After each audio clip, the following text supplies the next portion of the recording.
বিশালগড় আদালত চত্বরে আজ একটা চাঞ্চল্যকর পরিস্থিতি তৈরি হয়েছে। গুলিকাণ্ডকে কেন্দ্র করে রীতিমতো উত্তেজনা। সম্প্রতি দুই ঠিকাদারের গুলিকাণ্ডকে কেন্দ্র করে রীতিমতো যে অভিযুক্তরা ছিলেন তাদের মধ্যে কয়েকজনকে আটক করা হয়েছে। তবে যে মূল অভিযুক্ত রণবীর দেবনাথ, তাকে আটক করা নিয়ে একটা সংশয় তৈরি হয়েছে। কারণ সে বিশালগড়ে ছিল, আজ সকালেও সে বিশালগড়ে মিছিল করেছে, কিন্তু সেই মিছিল থেকেও সে পালিয়ে যেতে সক্ষম হয়েছে। তবে পুলিশের ভূমিকা কোথায় ছিল তা নিয়ে কিন্তু প্রশ্ন উঠতে শুরু করেছে। যেখানে রাজ্য পুলিশের গোয়েন্দা দপ্তর রয়েছে, এছাড়াও পুলিশ রাষ্ট্রপতি কালার্স প্রাপ্ত পুলিশ, তারা বারবার জাহির করেন যে সব ক্ষেত্রে তারা সাফল্য পাচ্ছেন। তাহলে এই জায়গায় সাফল্য কোথায়? দীর্ঘদিন ধরে সে বিশালগড়ে বসবাস করলেও আজ সকালেও সে মিছিল করেছে বুক ফুলিয়ে। সেই জায়গায় পুলিশের ভূমিকায় বা কোথায় ছিল? তবে কি সত্যি অর্থে পুলিশ তাকে গ্রেফতার করতে চেয়েছে, নাকি শুধুমাত্র লোক দেখানো একটা বাহানা চালিয়েছে পুলিশ প্রশাসন? সে নিয়ে একটা প্রশ্ন থেকে যাচ্ছে। বিশালগড় আদালত চত্বরের এই ঘটনাকে কেন্দ্র করে পুলিশের ভূমিকা নিয়ে একদিকে যখন প্রশ্ন, অন্যদিকে মূল অভিযুক্ত রণবীর দেবনাথকে ঘিরে আদালত প্রাঙ্গণে তৈরি হয়েছে উত্তপ্ত পরিস্থিতি। পুলিশের ভূমিকা নিয়ে সাধারণ মানুষও কিন্তু এক্ষেত্রে ক্ষোভ উগরে দিয়েছে।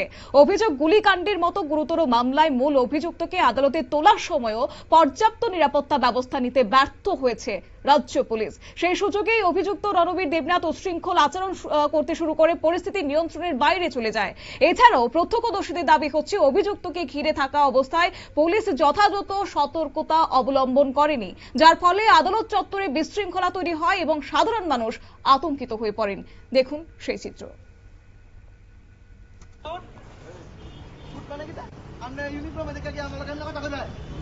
আপনারা জানেন কি আমার ব্যাপারে?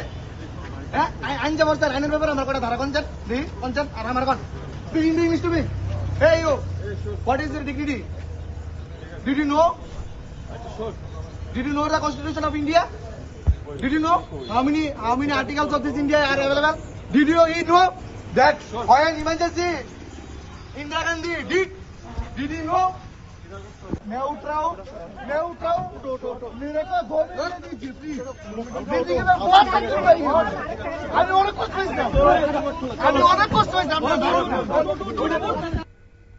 আপনারা দেখলেন সেই চিত্র। অর্থাৎ বোঝাই যাচ্ছে যখন অভিযুক্তকে আদালত চত্বরে আনা হয় তখনও কিন্তু পুলিশের সেই অর্থে ভূমিকা ছিল না, প্রায় নিষ্ক্রিয় ভূমিকায় ছিল। পাল্টা সেই অভিযুক্ত পুলিশকে প্রশ্ন করছে, এত বড় সাহসী বা কোথায় পেল সে? অন্যদিকে স্থানীয়দের বক্তব্য হচ্ছে, এত বড় ঘটনার অভিযুক্তকে আনার পরও যদি নিরাপত্তা ব্যবস্থা এত দুর্বল হয়, তাহলে সাধারণ মানুষ আদৌ কি নিরাপদ পুলিশের এই ভূমিকায়? যাই হোক, অন্যদিকে আইনজীবীর পক্ষ থেকে কি জানানো হচ্ছে শুনুন। এখানে বিশালগড় গুলিকাণ্ডের যে মূল আসামি রণবীর দেবনাথ, কোর্টের মধ্যে আইসেরা মনে করেন তার সাঙ্গপাঙ্গ 70 থেকে 80 জন নিয়ে কোর্টের মধ্যে হামলা করার চেষ্টা করছে এবং বৃষ্টি ভাষা গালাগালি করতেছে। কোর্টের যে সিস্টেম আছে তা পুরাই নষ্ট করে দিচ্ছে। আজকে পুলিশ একজনকে অ্যারেস্ট করছে আর 1-2 জন সাঙ্গপাঙ্গ অ্যারেস্ট করতে। মানে কি রণবীর দেবনাথ কি করেছিল এখানে? আর যে নাটক সিন করেছে মানে বলার মতো নেই।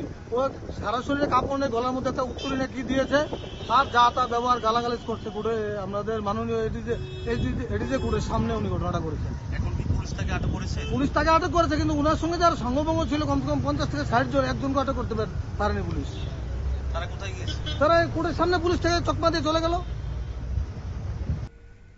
আপনারা শুনলেন আইনজীবীর পক্ষ থেকে বক্তব্য। অর্থাৎ পুলিশের সামনে দিয়ে সে ঘোরাফেরা করলেও, নাকের ডগা দিয়ে চলে গেল, কোন রকমে পুলিশ তাকে ধরতে পারেনি।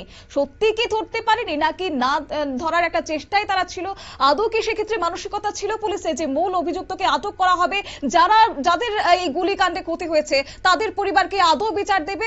যাই হোক, পাশাপাশি আরো একটি বিষয় বলতেই হয় যে আজকে কিন্তু যে মূল অভিযুক্ত রণবীর দেবনাথ, সে তার সাঙ্গপাঙ্গদের নিয়ে আদালত চত্বরে এসে উপস্থিত হয়েছে। সেই সময়ও একটা পুলিশের একটা ধরাধরি করার একটা বাহানা দেখিয়েছে। যদিও পুলিশ ঘটনার তদন্ত শুরু করেছে বলে দাবি করেছে, তবুও বিশালগড় এলাকা জুড়ে কিন্তু একটা আতঙ্কের পরিবেশ কায়েম হয়েছে।